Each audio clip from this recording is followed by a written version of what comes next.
welcome to the history of the U.S.S. Equinox.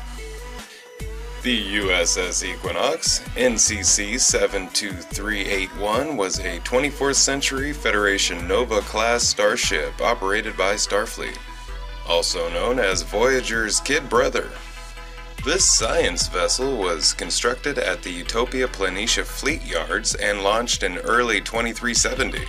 Approximately stardate 47007.1. By 2371, Captain Rudolph Ransom assumed command of the vessel. The Equinox was a limited-role starship designed for short-term planetary research and boasted a top speed of only warp 8. However, it was one of the first vessels to be equipped with an emergency medical hologram. As a Nova-class science vessel, it was much smaller and thus not well armed or provisioned as larger starships, such as the Intrepid class had been.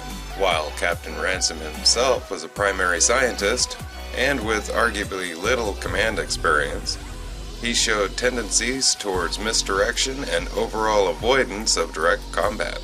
In early 2371, the Equinox was pulled into the Delta Quadrant by an entity known as the Caretaker. During the vessel's first week in the region, 39 crew members, roughly half the crew, were killed in the conflict with the Crotonan Guard. The Crotonan Guard claimed that the Equinox had violated their borders, but Captain Ransom gave orders to continue through their space. This decision would haunt Ransom for the rest of his life. As years passed, struggling to survive in the Delta Quadrant, the crew of the Equinox believed that the principles of the Federation and regulations of Starfleet would not be effective in their situation. In direct contrast to similar situation of the U.S.S. Voyager and Kathryn Janeway, who insistently clung to the rules. The few members of the now small crew came together, often neglecting protocol. Addressing each other by first name was an example of this. On their way back to the Alpha Quadrant, the ship made first contact with several hostile species and a few friendly ones, such as the Ponia and the Ankari. Ransom also mentioned a wormhole that shortened their trip home. Janeway became infuriated with Ransom's betrayal of Starfleet ethics, and although she was officially pursuing the Equinox to rescue 7 of 9 who had been kidnapped during the Equinox crew escape, her real interest was in bringing Ransom to justice by any means necessary. During the final battle with Voyager, Ransom and Gilmore allowed the aliens access to the Equinox vital systems, including the ship's warp core. With a breach only seconds away, Ransom piloted the doomed Equinox to a safe distance away from Voyager after receiving Janeway's word that she would get the 2 crews home. The Equinox exploded, ending her disastrous 5-year stay in the Delta Quadrant. Satisfied with the Equinox destruction, the aliens ceased their attack on Voyager. The 5 surviving Equinox crew members were stripped of rank and ordered to serve as crewmen on Voyager, with extensive supervision and limited privileges. Technical data.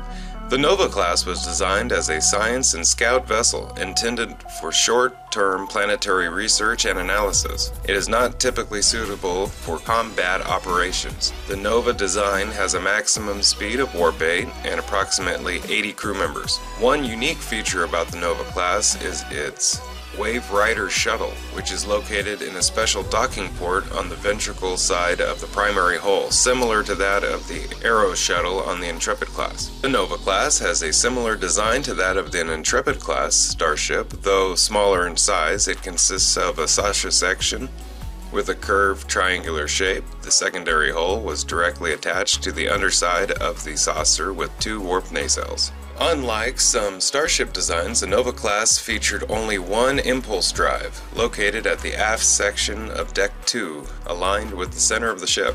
Though Novas were science vessels, they had a wide assortment of weaponry, allowing the vessel to handle many threats on its own. It was equipped with 11 strategically placed phaser arrays, 8 on the saucer, 3 on the secondary hull, and 2 forward-facing photon torpedo launchers at the bow of the saucer section opposite the secondary deflector, and 1 aft-facing launcher. Navigational deflector. In order to prevent space debris and objects from colliding and damaging the vessel, the Nova-class vessels, like other Starfleet vessels, were equipped with a navigational deflector at the bow of the primary hull. If the main deflector was damaged or disabled, a secondary deflector on the saucer could substitute for the main. Like most other Starfleet vessels, the Nova class was also equipped with a deflector shield for defensive purposes. Shields on a Nova class could be fully recharged after charging the shield emitters for 45 seconds. This task required the shields to be dropped. The shield grid itself was located on the secondary hull. Main engineering was located on Deck 7. The Nova-class engineering section only spanned one deck and featured 4 wall-based engineering consoles and a warp core analysis console in front of the warp core itself. The core spanned from decks 5 through 8 and could be ejected from the bottom of the ship through an ejection hatch. The core could be accessed from either engineering or from the maintenance areas around the core. Thank you for watching the history of the U.S.S. Equinox. If you liked it, give us a thumbs up. If you want to see more, subscribe. If you'd like to see another ship portrayed on this show, put it in the comments. Bye-bye.